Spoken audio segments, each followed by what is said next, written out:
Hello আসসালামু আলাইকুম, welcome to our page আমাদের রান্নাঘর। আজকে ভিডিওটা শুরু করছি পেঁপে দিয়ে।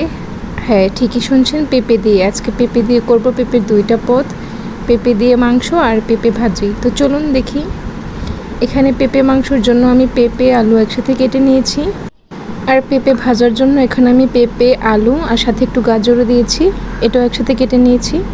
এবার আমরা প্রথমে পেঁপে ভাজিটা করে নেব। তার জন্য কড়াইয়ে তেল দিয়ে দিয়েছি। এবার দিয়ে দিচ্ছি শুকনো মরিচ, আরও দিয়ে দিচ্ছি পেঁয়াজ রসুন।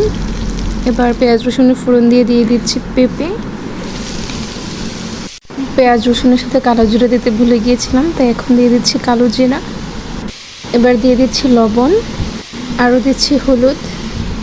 পেঁপে ভাজি করতে আর তেমন কিছুই লাগে না, কাঁচামরিচ দিইনি কারণ শুকনো মরিচ ফোড়ন দিয়েছি।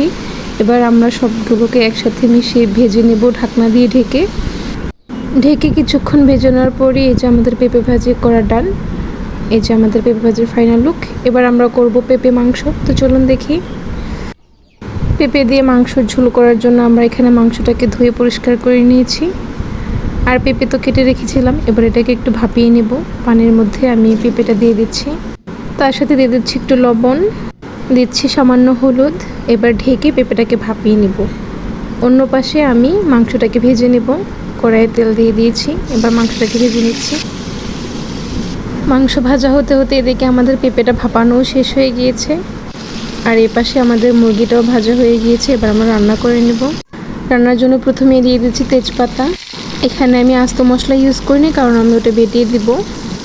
সাথে দিয়ে দিয়েছি পেঁয়াজটাকে একটু ভাজার পর দিয়ে দিচ্ছি এখানে আদা বাটা, দিচ্ছি রসুন বাটা, দিয়ে দিচ্ছি মরিচ বাটা, আর এখানে আমি জিরা, এলাচ, দারচিনি, গোলমরিচ সব কিছু একসাথে পেস্ট করে দিয়ে দিচ্ছি। এবার দিয়ে দিচ্ছি লবণ, দিচ্ছি হলুদ, দিচ্ছি ধনিয়া গুঁড়া। সবগুলো মশলা একসাথে কষিয়ে এবার ভেজে রাখা মাংসটাও আমি দিয়ে দিচ্ছি। মাংসটা একটু কষানোর পরে দিয়ে দিচ্ছি আমি আলু আর পেঁপে ভাপিয়ে রাখা। আমাদের সব মশলা দেওয়া শেষ। এবার আমরা সব কিছু একসাথে সুন্দর করে কষিয়ে নেব। কষানো শেষ হয়ে গেলে আবার আমরা পরিমাণ মতো ঝোলের জন্য পানি দিয়ে দিব। ঝোল দেওয়ার পর 5-7 মিনিট রান্না করে নিলে আমাদের পেঁপে মাংস রান্না করে শেষ হয়ে যাবে।